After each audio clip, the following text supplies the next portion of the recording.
Una elección presidencial histórica. The best way forward is to pass the torch to a new generation.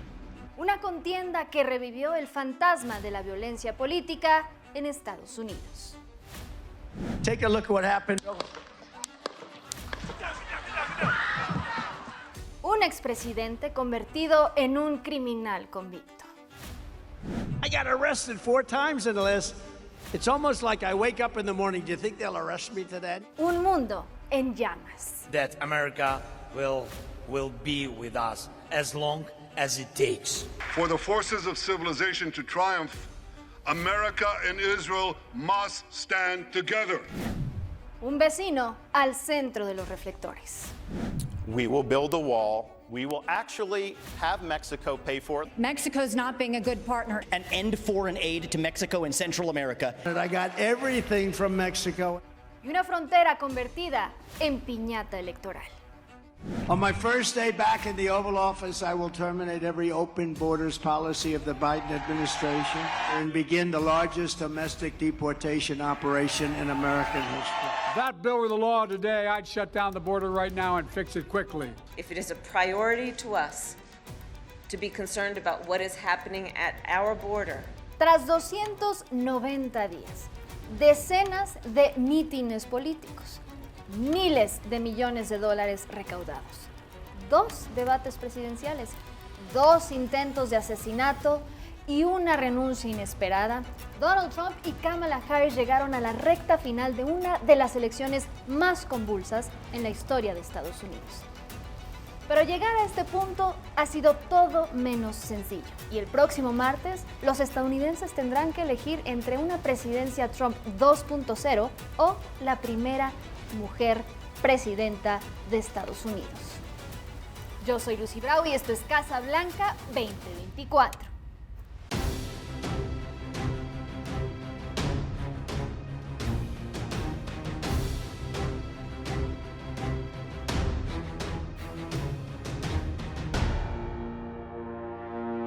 Glorious again, I am tonight announcing my candidacy for President of the United States. Desde 2020, Donald Trump tenía 2 cosas claras. La primera, que le habían robado la elección presidencial. If you count the legal votes, I easily win. Segunda es que tras esta derrota que nunca aceptó, en 2024 tendría que buscar de nueva cuenta llegar a la Casa Blanca para enfrentar a su viejo rival. That's why I'm running for re-election. Sin embargo, el 2024 no sería lo mismo que el 2020 para Joe Biden. A sus 81 años de edad, varios momentos en camino a la reelección hicieron dudar a más de uno acerca de su capacidad cognitiva para poder mantenerse en la carrera y, de ser el caso, volver a ser presidente por 4 años más. Now I want to hand it over to the president of Ukraine, who has as much courage as he has determination. Ladies and gentlemen, President Putin. President Putin. He's going to beat President Putin. President Zelensky. Con algunas dudas, Biden se mantuvo firme en la contienda. Donald Trump lost 2 debates to me in 2020. Since then, he hadn't shown up for debate. Now he's acting like he wants to debate me again. Well, make my day, pal. I'll even do it twice. Pero Biden solo debatió una vez, y ese único debate fue desastroso tanto para su campaña como para su imagen. Making sure that we continue to strengthen our healthcare system, making sure that we're able to make every single solitary person eligible for what I've been able to do with the COVID. Excuse me, with dealing with everything we have to do with. Look, if we finally beat Medicare. Quien resultó favorecido en esta debacle fue el propio Trump, quien no sabía lo que le esperaría 2 semanas más tarde durante un mitin en Pensilvania. I see something that said, take a look at what happened.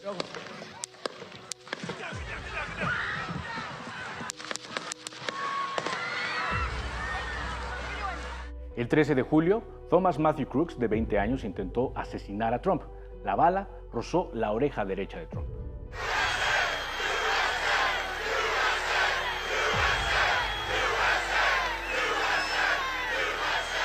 Trump no podía llegar con mejor proyección para la Convención Nacional Republicana, en donde sería ungido como candidato de ese partido a la presidencia de la República, junto a su fórmula vicepresidencial, J.D. Vance. I stand before you this evening with a message of confidence strength, and hope. 4 months from now, we will have an incredible victory, and we will begin the 4 greatest years in the history of our country. La balanza narrativa estaba claramente inclinada hacia Trump. Joe Biden, alejado de los reflectores tras el debate y con un padecimiento de COVID-19, tuvo que dar un paso al frente. So I've decided the best way forward is to pass the torch to a new generation. It's the best way to unite our nation. El mismo día que Biden se bajó de la contienda, anunció su respaldo a la actual vicepresidenta Kamala Harris para que fuera ella seleccionada como la candidata que le reemplazaría. And it is my great honor to have Joe Biden's endorsement in this race. Los ataques de Trump llegaron por igual, sin importar quién fuera él o la candidata sustituta de Biden. And that means we have Kamala. I think she's going to be better. She's so bad. She's so pathetic. El Partido Demócrata formalizó la candidatura de Kamala Harris durante su convención nacional, con el apoyo de los más altos perfiles del partido. We have a chance to elect someone who has spent her entire life trying to give people the same chances America gave her. Ambos candidatos tuvieron su primer encuentro en un debate el 10 de septiembre. Harris, contrario a Biden, sacó de la línea a Trump, que se mostró vulnerable, dubitativo y a la defensiva. Aún con ello, las preferencias se han movido poco. Por lo pronto, cada aspirante refrenda cada uno de los respaldos. Kamala Harris buscando fortalecer los apoyos que tiene entre la comunidad artística y el público pop. This is not about imposing my thoughts on you in terms of what you do with your life or your body. It's actually quite the opposite. It's saying the government shouldn't be telling people what to do.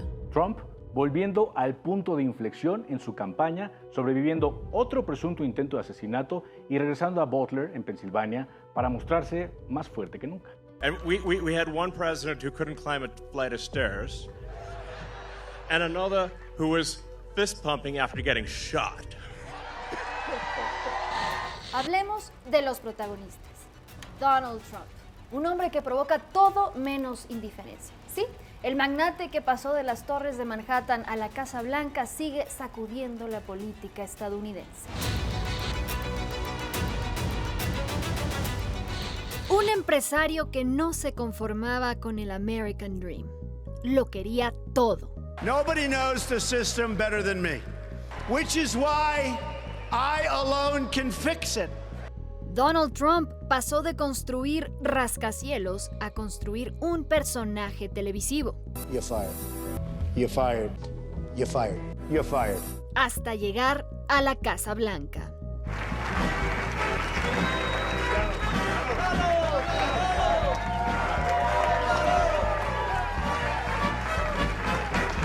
Hijo de un magnate inmobiliario, Trump nació con ventajas que pocos tienen, pero siempre insistió en que todo fue cuesta arriba. It has not been easy for me, and I started off in Brooklyn. My father gave me a small loan of $1 million. Desde que descendió de aquellas escaleras eléctricas de la Torre Trump en 2016, llegó a sacudir el tablero político. I am officially running for President of the United States. Y su presidencia fue más tweets que discursos, más polémica que protocolo.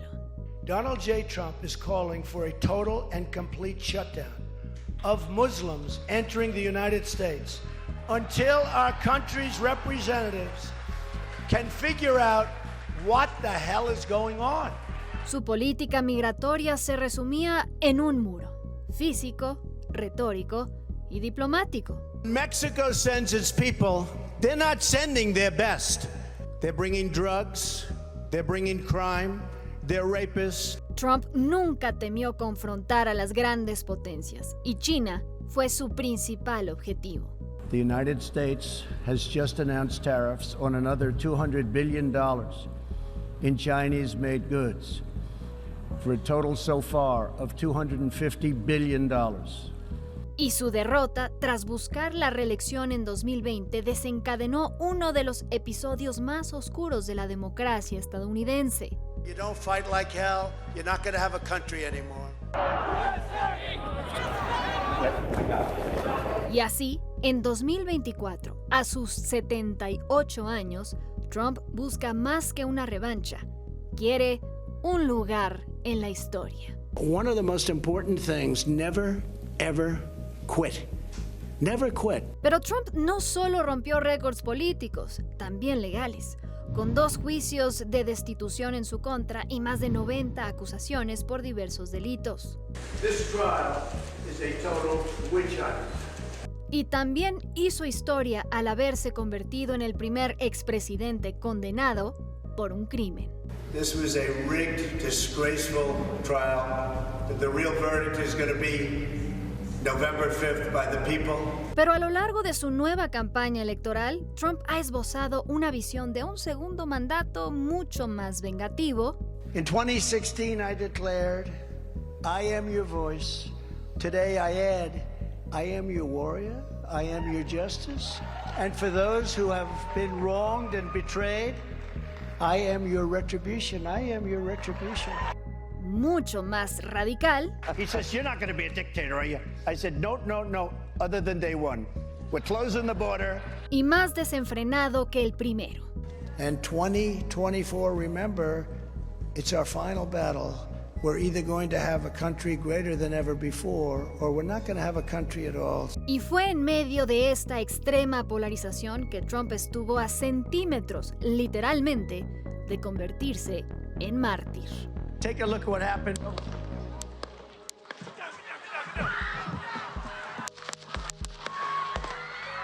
Y no dudó en culpar a los demócratas de los atentados en su contra. I probably took a bullet to the head because of the things that they say about me. They talk about democracy. I'm a threat to democracy. They're the threat to democracy. Y asegura que de regresar a la Casa Blanca no solo salvará la democracia estadounidense, sino al mundo entero. And we will restore on this planet peace through earth. I am the only candidate who can make this promise to you. I will prevent World War III. Kamala Harris, de fiscal implacable a la primera mujer en llegar a la vicepresidencia de Estados Unidos y que podría hacer historia de nuevo a estar a un paso de la oficina oval. This responsibility, and I'm ready to get to work. However, that's not my question. My question is, have you had a conversation with anyone at the firm about that class to integrate her public school?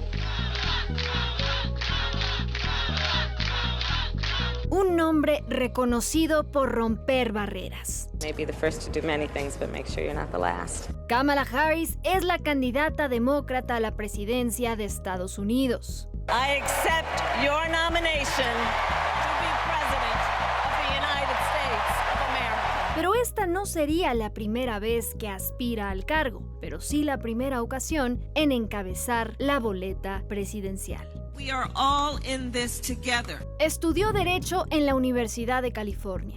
Fue la primera persona afrodescendiente y la primera mujer en convertirse en fiscal de distrito de San Francisco y luego fiscal general de California. Either you're soft on crime or you're tough on crime.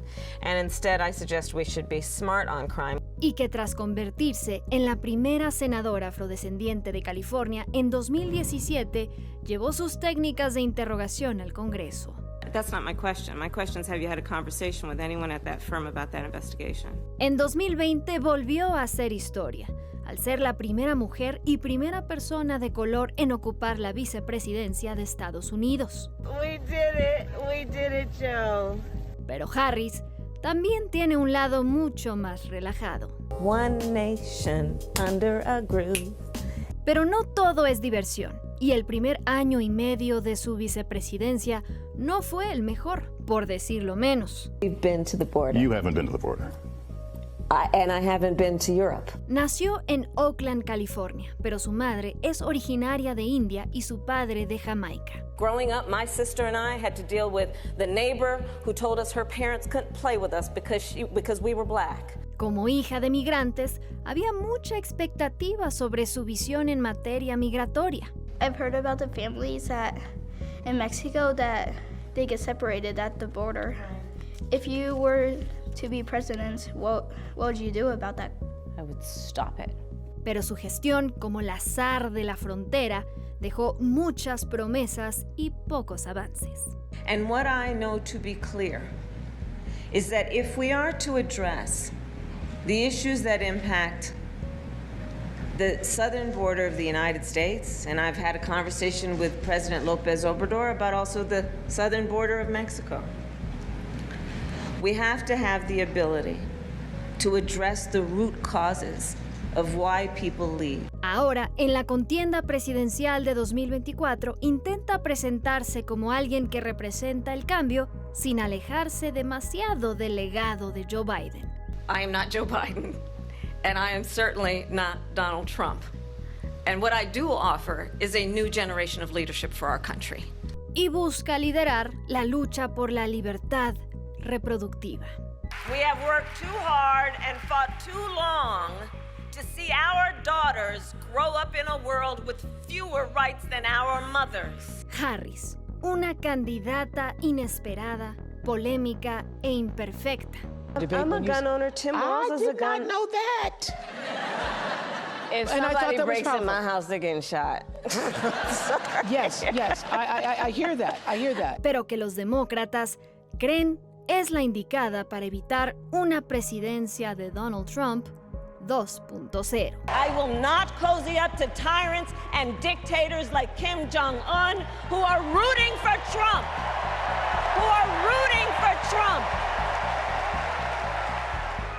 They know Trump won't hold autocrats accountable because he wants to be an autocrat himself. Pero no todo es la Casa Blanca. Hay mucho más en juego el próximo 5 de noviembre y el mapa político de Estados Unidos podría cambiar por completo. El martes 5 de noviembre es la fecha en la que se decidirá el destino de los Estados Unidos. Pero no todo es la Casa Blanca. El control por el Congreso y 11 gubernaturas también está en juego. Actualmente la Cámara de Representantes está compuesta por 213 demócratas y 221 republicanos. Aquí se renovarán todos los escaños, mientras que el Senado actualmente se conforma por 51 demócratas y 49 republicanos. Aquí se renueva un tercio, es decir, 34 escaños, de los cuales 11 actualmente pertenecen a republicanos, 20 a demócratas y 3 independientes. En cuanto a los gobernadores, 23 estados son demócratas, frente a 27 republicanos. Y de los 11 gobiernos estatales en disputa, 8 están actualmente en manos de republicanos y 3 de demócratas. Los republicanos defienden 2 gubernaturas en estados que Joe Biden ganó en 2020, New Hampshire y Vermont, mientras que los demócratas defienden una gubernatura en un estado que Donald Trump ganó en 2020, Carolina del Norte. La actual contienda electoral ha sido todo menos predecible y la cita en las urnas no será la excepción. Ante una de las elecciones más cerradas de la historia, todo podría reducirse a un puñado de votantes. ¿Cómo es posible? Aquí te contamos. En Estados Unidos, un candidato presidencial puede ganar la elección sin ser necesariamente el más votado. ¿Cómo es posible? Basta con recordar el mapa con los resultados de la elección de 2016, en la que Donald Trump y Hillary Clinton se enfrentaron por la presidencia. Podría parecer una victoria apabullante del republicano, ¿no? Pero en realidad, Clinton obtuvo más votos que Trump. Entonces, ¿por qué no llegó a la Casa Blanca? Esto se debe al colegio electoral. El colegio electoral es un sistema de elección indirecta creado en 1787 y que asigna votos a los 50 estados y al Distrito de Columbia en gran medida en función de su población. El mapa que vemos, aunque es exacto geográficamente, no nos permite entender la importancia electoral de cada estado. Así es, cada entidad tiene un determinado número de electores o votos electorales, dependiendo de su representación poblacional en el Congreso. Es decir, el colegio electoral está compuesto por 538 electores o integrantes que equivalen a 100 senadores más los 435 representantes del Congreso y 3 delegados del Distrito de Columbia. Por ejemplo, California es el más poblado. Tiene 2 senadores y 52 representantes a la Cámara, un total de 54. y por ello tiene 54 votos electorales. ¿Qué pasaría entonces si vemos un mapa que nos muestre el verdadero peso de cada estado según sus votos electorales? Así se vería.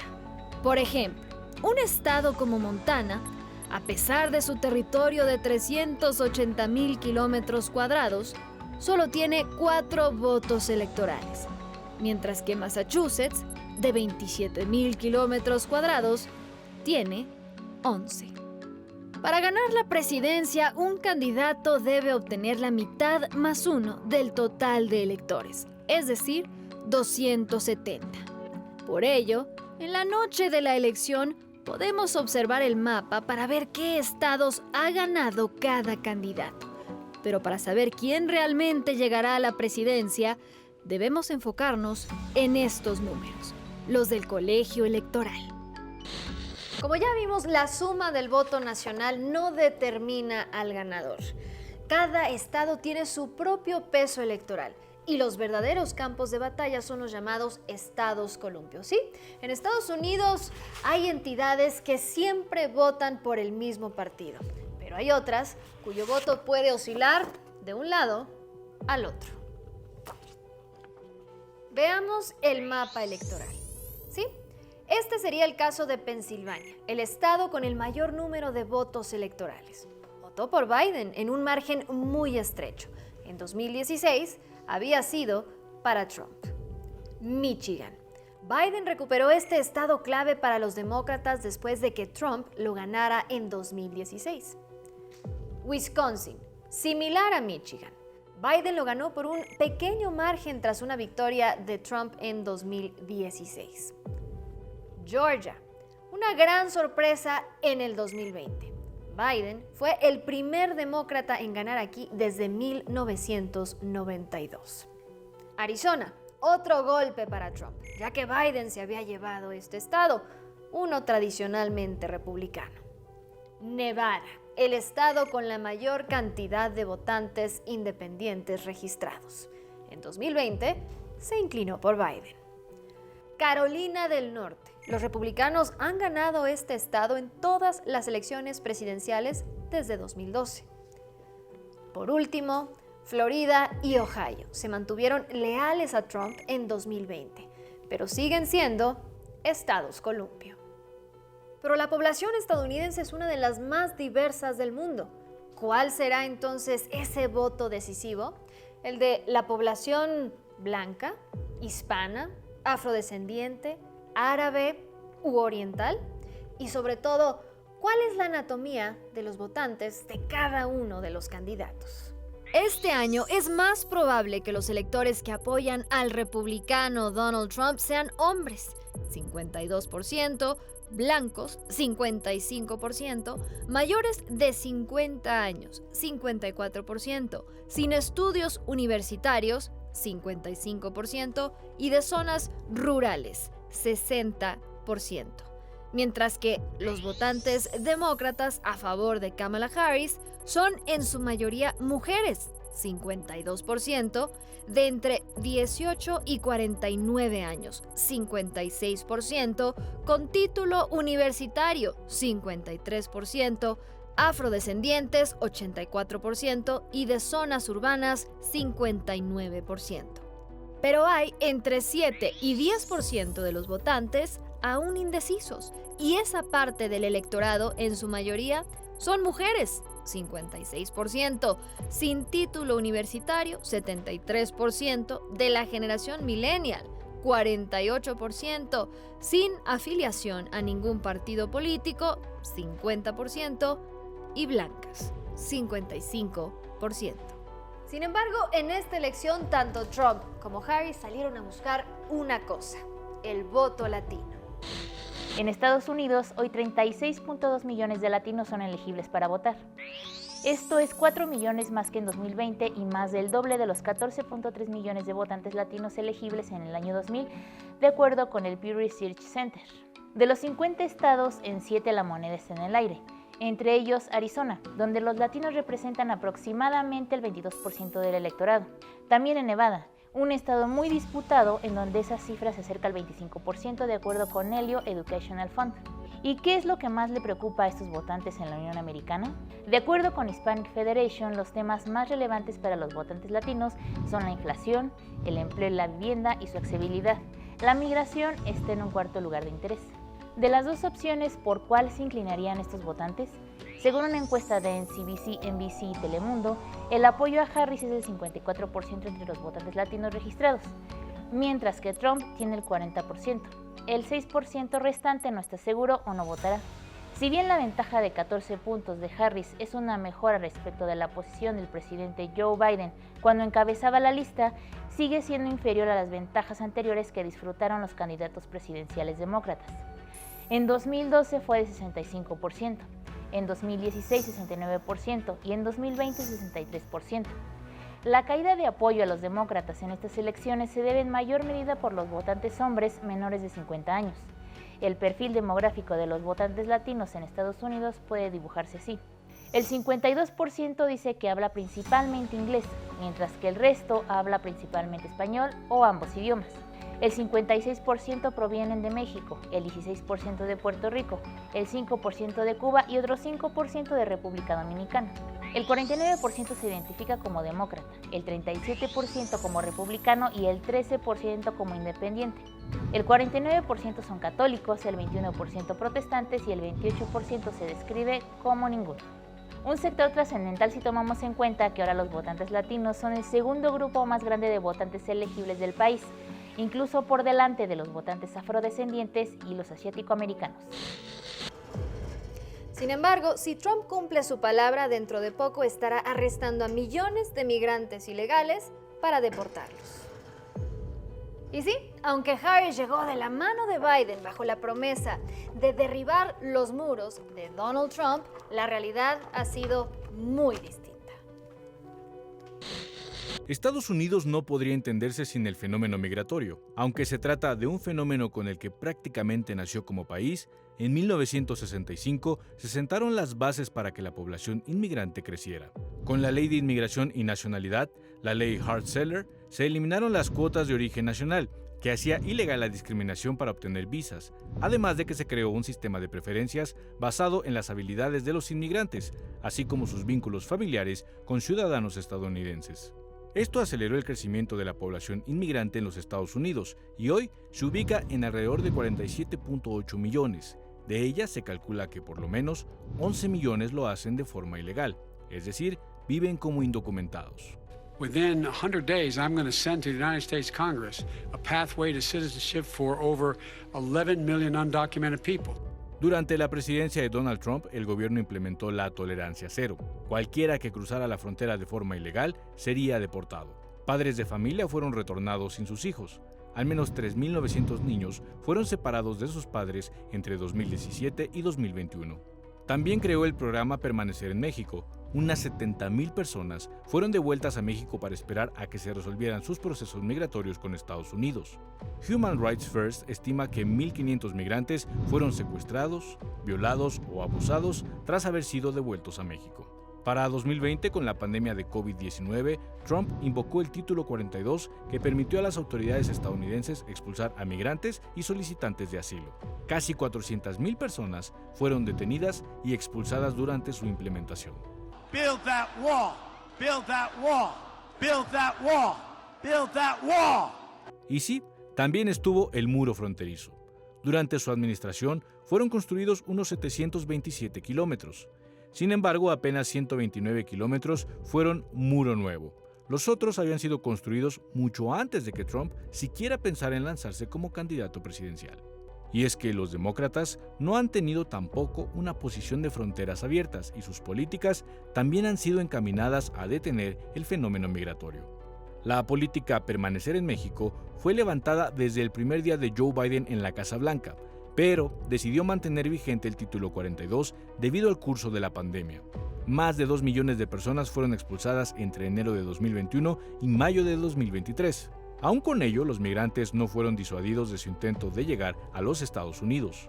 Las detenciones en la frontera crecieron de 1.7 millones en 2021 a 2.3 millones en 2022, 2.4 millones en 2023 y una proyección de 2.6 millones para este 2024.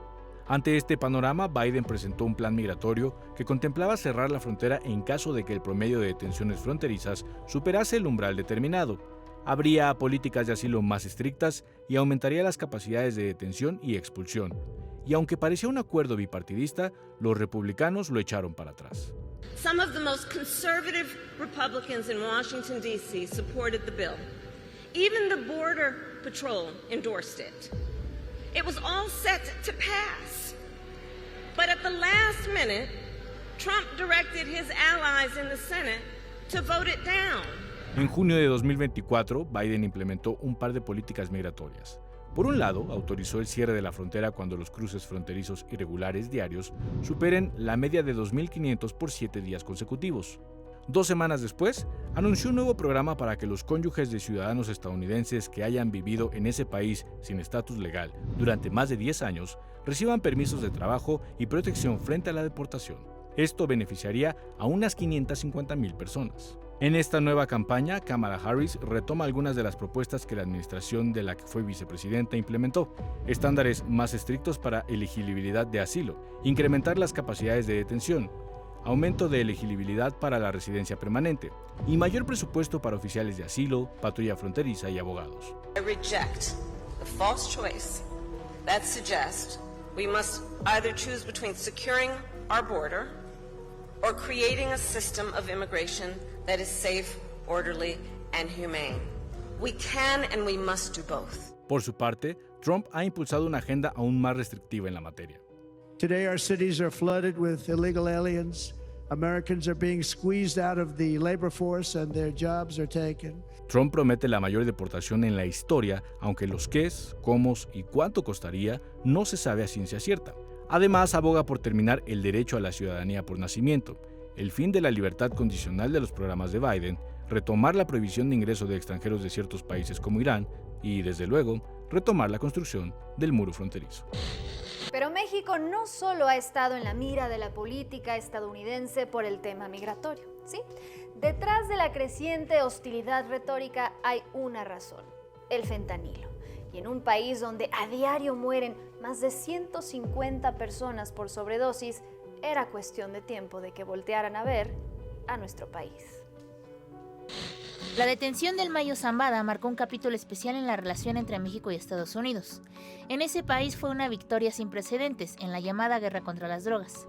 La DEA, el FBI y el Departamento de Justicia calificaron la detención como un golpe al corazón del cártel de Sinaloa. Last year, I said that the Justice Department would never stop working to hold accountable those who are responsible for the fentanyl epidemic.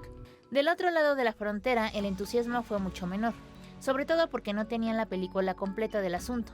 Creo que es fundamental reconocer que en los últimos 18 años México o el Estado mexicano ha perdido el control o parte del control del territorio, y eso es, primero, para México y para los mexicanos lo que debería de preocuparnos.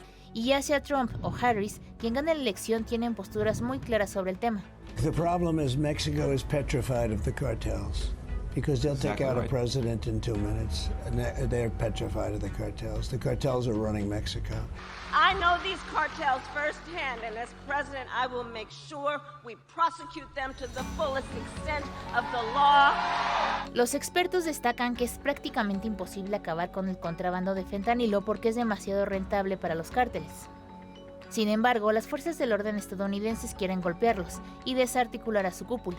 Sin lugar a dudas, la política de seguridad para Estados Unidos es uno de los referentes yo diría desde el 2001, ¿no? Esta lucha en contra del terrorismo.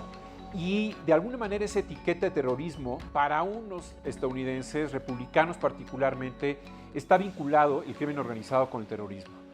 Otro frente que puso en jaque la relación bilateral fue la reforma al Poder Judicial impulsada por el expresidente López Obrador, quien tras las críticas del embajador de Estados Unidos en México, Ken Salazar, dijo que ponía una pausa a la relación con el diplomático.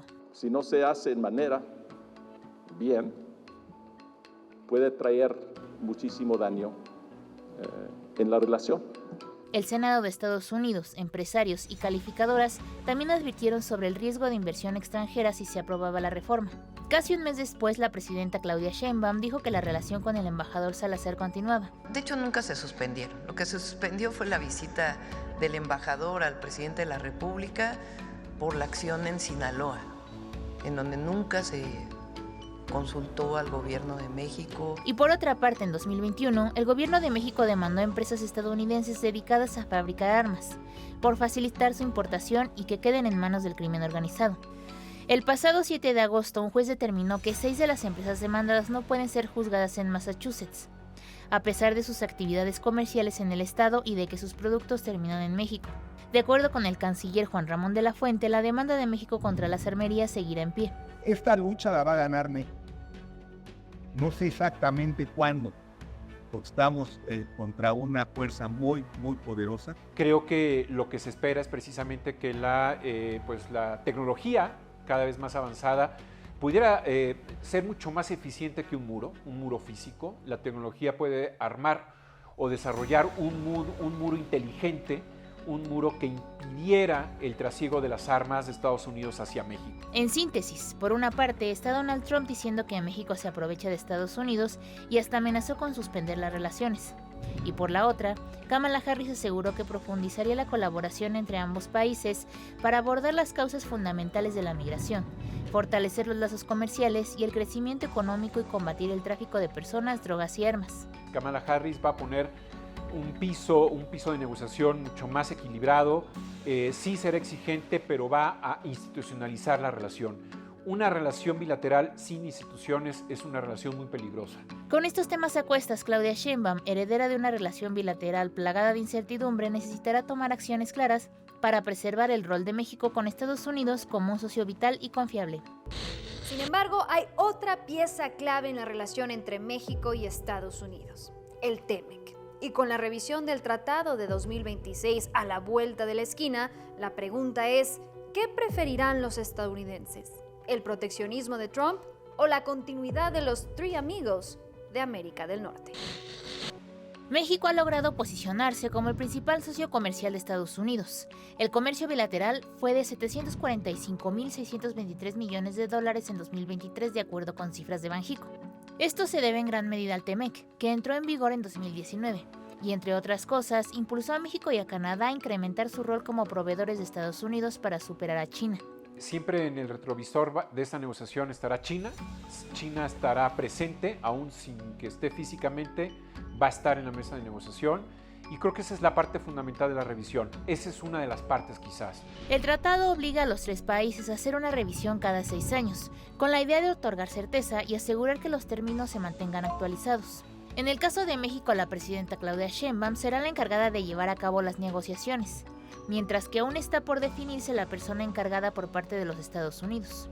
La otra parte es un poco el abandono que tuvo esta relación o la mala atención que tuvo entre México y Estados Unidos. Se van a tener que revisar puntos importantes, estratégicos, energéticos, fundamentales, y sobre todo que se respete el derecho que da certidumbre a la relación.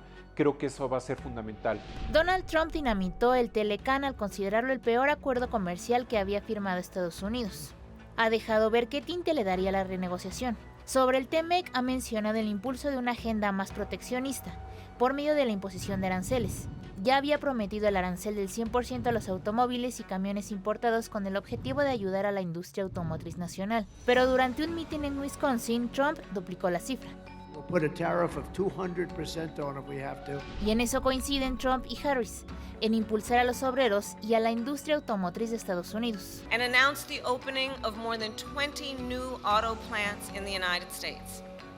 And we did it by investing in American industry and American workers. And I want to make sure that America, not China, wins the competition for the 21st century. México exportó alrededor de 3 millones de vehículos a Estados Unidos en 2023. Los 3 fabricantes de automóviles de Detroit representaron aproximadamente la mitad de estas exportaciones. Gracias al TEMEC, México cuenta con una lista de al menos 10 fabricantes de automóviles líderes, que desempeñan un papel crucial en la industria automotriz mundial. En 2020, siendo legisladora, votó en contra del TEMEC, porque de acuerdo con ella, el tratado no había sido positivo para los trabajadores norteamericanos, en especial del ramo industrial. Más de una vez ha declarado que está a favor de estos acuerdos siempre y cuando protejan a los trabajadores norteamericanos y establezcan cláusulas más robustas y exigentes a favor del medio ambiente. Una posición que, por supuesto, los republicanos utilizaron en su contra en 2020. Here at Dairyland Power, you deserve to know. Senator Harris put their radical environmental agenda ahead of Wisconsin dairy and ahead of Wisconsin power. Por esta razón se puede esperar que durante una eventual presidencia de Harris, el comercio sea usado como una herramienta para impulsar una regulación medioambiental más estricta. Esto puede provocar un choque entre el gobierno estadounidense y el mexicano, que continuará con la política energética que privilegia la producción y uso de combustibles fósiles. En realidad, Kamala Harris está más preocupada en eliminar impuestos para la clase media del país, es decir, su preocupación económica está puesta dentro, no fuera. We need to lower the cost of living. Because look, our economy, while we're making good progress, just this morning, in fact, we got a solid jobs report. Over 250,000 jobs created last month. Unemployment fell. And just a few weeks ago, the Federal Reserve cut down interest rates, which is going to be great for a lot of folks. But there's still more work we need to do. Los demócratas han sido siempre proteccionistas tradicionales, porque los sindicatos son su fuerza electoral más poderosa, y los tratados de comercio internacionales se llevan los empleos estadounidenses a otro país. Para México es, desde el punto de vista comercial, vital la relación con Estados Unidos, el nearshoring, el TEMEC, el momento por el cual pasa México, el entorno local doméstico, llama mucho o exige mucho que se ponga mucha atención a la relación bilateral. Pero los estadounidenses no solo elegirán presidente, sino una nueva hoja de ruta de política exterior. Desde la guerra en Ucrania hasta la tensión en Medio Oriente, pasando por el futuro de la OTAN y la relación con China, lo que ocurra en las urnas resonará en cada rincón del planeta. El papel que los Estados Unidos juegan a nivel internacional es clave para comprender el mundo en el que vivimos. El 7 de octubre del año pasado, la organización terrorista Hamas realizó una serie de ataques coordinados en Israel, dejando alrededor de 1.200 personas muertas y más de 3.000 heridas. Esto inició un conflicto en la ya de por sí tensa franja de Gaza, con represalias por parte de Israel. Estas represalias han dejado más de 41.000 muertos, incluyendo 16.000 niños y poco más de 100.000 heridos. The United States stands with Israel. We will not ever fail to have their back. Israel ha sido respaldado por los Estados Unidos prácticamente desde su fundación como un Estado. Desde 1948 a la fecha, Israel ha recibido apoyo económico estadounidense que rebasa los $50.000 millones. Pero la clave está en que en ese mismo lapso, el apoyo militar recibido rebasa los $300.000 millones. And it's an investment in our own security. Because when our allies are stronger, and I want to make this point again and again, when our allies are stronger, we are stronger. Por un lado, Kamala Harris apunta a seguir los pasos de Biden en este conflicto. I mean, Israel has a right to go after the terrorists that are Hamas, but as I have said many, many times, they also have, I believe, an important responsibility to avoid civilian casualties. La presión hacia Estados Unidos para que presione a su vez a Israel de ponerle fin a los conflictos, en particular el de Gaza, aumenta. No solo fuera, sino dentro del propio país. Y a este barco, a estas alturas, se suben todos. Have victory, get your victory, and get it over with. It has to stop. The killing has to stop. El gran riesgo es que se enquisten ambos problemas. Ya el de Medio Oriente viene enquistado desde décadas atrás. En el de Rusia-Ucrania creo que se juega mucho más allá del territorio ucraniano, la parte este que de alguna manera está en juego. El 24 de febrero de 2022, Rusia inició una operación militar en Ucrania, una invasión. This war is about extinguishing Ukraine's right to exist as a state. En 2 años, el apoyo económico de Estados Unidos a Ucrania ha sumado $175.000 millones.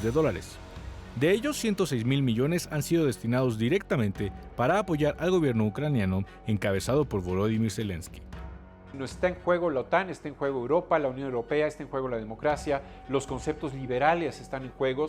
Tras el fin de la Segunda Guerra Mundial, nació la Organización del Tratado del Atlántico Norte, la OTAN, con el objetivo de garantizar la libertad y seguridad de sus 32 países miembros.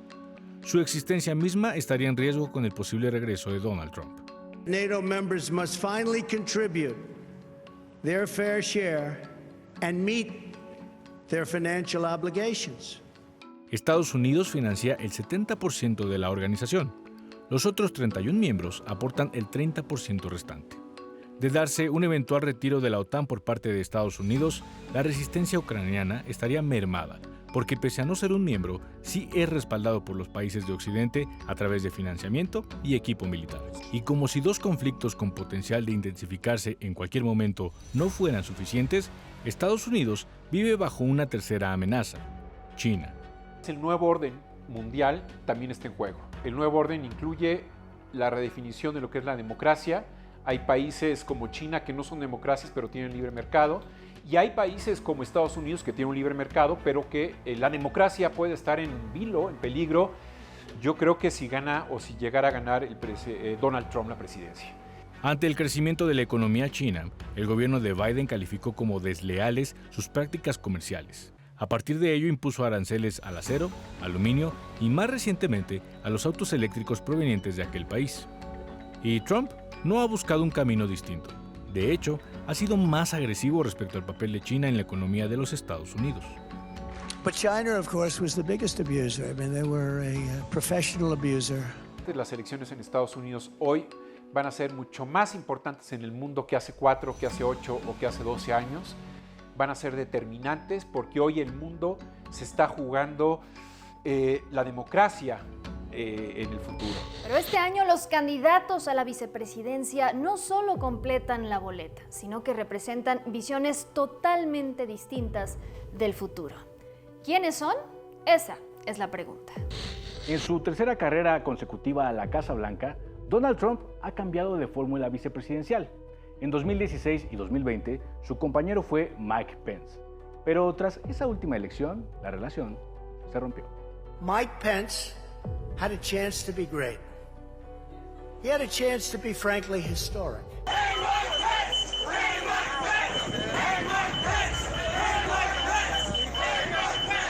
I had no right to overturn the election.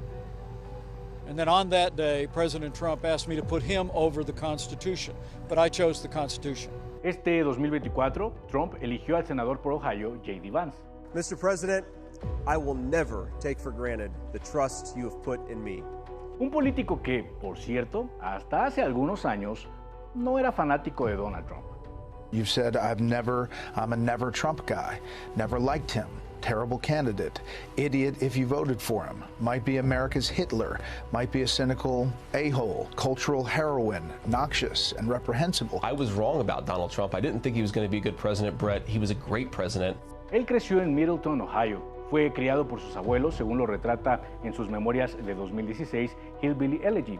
Pasó por el Cuerpo de Marines de Estados Unidos, estudió en la Universidad Estatal de Ohio y la Facultad de Derecho de Yale para trabajar como capitalista de riesgo en California.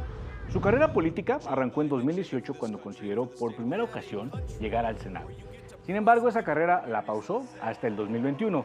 Para lograr avanzar, tuvo que recular sobre sus comentarios vertidos hacia Trump. Yeah, he said some bad things about me, but that was before he knew me and then he fell in love. En 2022 ganó la elección y desde enero de 2023 es senador por Ohio. Ahí ha apoyado proyectos para retener fondos federales para universidades donde hay campamentos o protestas contra Israel o para universidades que emplean a migrantes indocumentados. The thing on immigration is that no one can avoid that it has made our societies poorer, less safe, less prosperous and less advanced. Pero también ha sido criticado por comentarios falsos. A mediados de 2024, Vance habló acerca de un importante crecimiento poblacional en Springfield, Ohio. Los nuevos ciudadanos eran migrantes ilegales haitianos. En septiembre, Vance retomó el tema, pero además aseguró que, según reportes, esos migrantes haitianos habían robado a las mascotas de los habitantes para comérselos. Sin embargo, en esta carrera vicepresidencial, J.D. Vance no ha sido el único en hacer comentarios falsos. I've tried to do the best I can, but I've not been perfect, and I'm a knucklehead at times. Se trata de Tim Walz, gobernador de Minnesota y el elegido por Kamala Harris para hacer su fórmula a la vicepresidencia demócrata. Welcome the next Vice President of the United States, Tim Walz. Walz, de 60 años, ha sido gobernador de Minnesota desde 2019. Su principal reto fue hacerle frente a las protestas por el asesinato de George Floyd en 2020. This has obviously been the most difficult week in Minnesota in recent history and maybe in our entire history. Antes de ese cargo, el originario de Nebraska se alistó a la Guardia Nacional del Ejército a los 17 años y sirvió a la Fuerza de Voluntarios durante 24 años. En 2006 lanzó su candidatura para el Congreso como representante de Minnesota y estuvo ahí durante 12 años. En ese lapso tuvo una ideología no del todo clara. Votó en favor de la Ley de Atención Médica Asequible, el aumento al salario mínimo e impulsó límites al comercio para reducir las emisiones de carbono. Por otro lado, también estuvo a favor de financiar las guerras de Irak y Afganistán, un control más estricto de refugiados que llegaban a Estados Unidos. Pero como gobernador, la balanza se inclinó e impulsó leyes por el derecho al aborto, aplicación de licencias para familiares y por enfermedad pagadas, el fortalecimiento de las leyes de armas y, finalmente, el financiamiento de comidas escolares gratuitas universales. No more lunch tickets. Un par de aspirantes que contrastan entre sí, no solo por su edad o su carisma, sino también en cuanto a la visión que tienen respecto al futuro de Estados Unidos. Eso sí, el encuentro entre ambos aspirantes fue cordial en medio de una contienda altamente polarizada. Ahora, la pregunta del millón. ¿Quién ganará? Hoy en día prácticamente todas las encuestadoras los colocan en un empate técnico, o al menos eso dicen los números. De acuerdo con las últimas encuestas, si la elección fuera el día de hoy, Kamala Harris y Donald Trump quedarían en un empate técnico a nivel nacional con el 48% del voto cada uno. Pero, debido al sistema electoral de Estados Unidos, hemos visto que no importa tanto la diferencia en la intención del voto popular, sino en los estados clave. Y de los 7 estados columpio, Trump tiene una ventaja de casi 7 puntos en Ohio, 2 puntos en Arizona y Georgia y menos de 1 punto en Nevada y Pensilvania, mientras que Harris lograría una ventaja de 5 puntos en Virginia y menos de 1 punto en Michigan y Wisconsin.